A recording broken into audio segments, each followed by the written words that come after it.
बेवफाई तारा महंगा पड़ी छोड़ी जहिया तू चल जईबू। नमस्ते प्रणाम, हम आप सबके राइटर दुर्गेश बेदर्दी और आज बेस्ट क्वालिटी एंड बहुत बढ़िया गाना लेके आयल बनी आप सब खातिर। दुर्गेश बेदर्दी चैनल के माध्यम से हर रोज जैसे जैसे हम गाना लिख के पाना में डालनी और सही आज भी एगो ब्रांड गाना लेके आयल बनी। तो आप सब ये गाना के सुनी, आप सबके मुखड़ा सुनावे जा रहल बनी कि बेवफाई तारा महंगा पड़ी छोड़ी जहिया तू चल जईबू।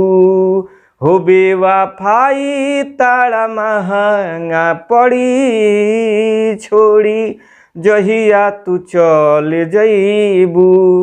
हो मारब भेजा में गोली नहीं उठे देहब डोली।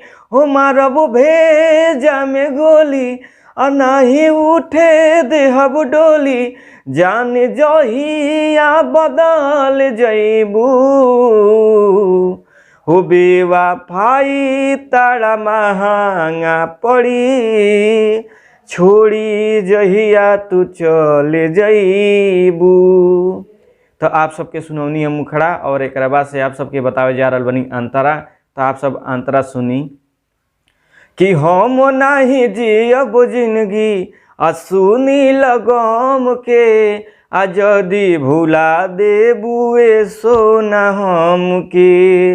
हो हम नहीं जियब जिंदगी सुनी लगम के जदी भुला देबुए सोना हम के।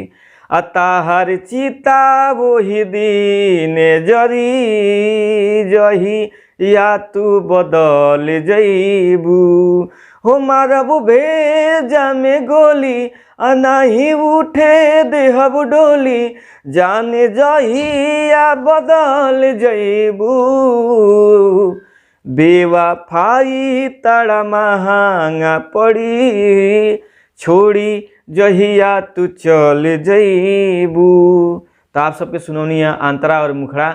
आप बनल रहिए चैनल के माध्यम से। चैनल के लाइक करी, कमेंट करी, सब्सक्राइब करी।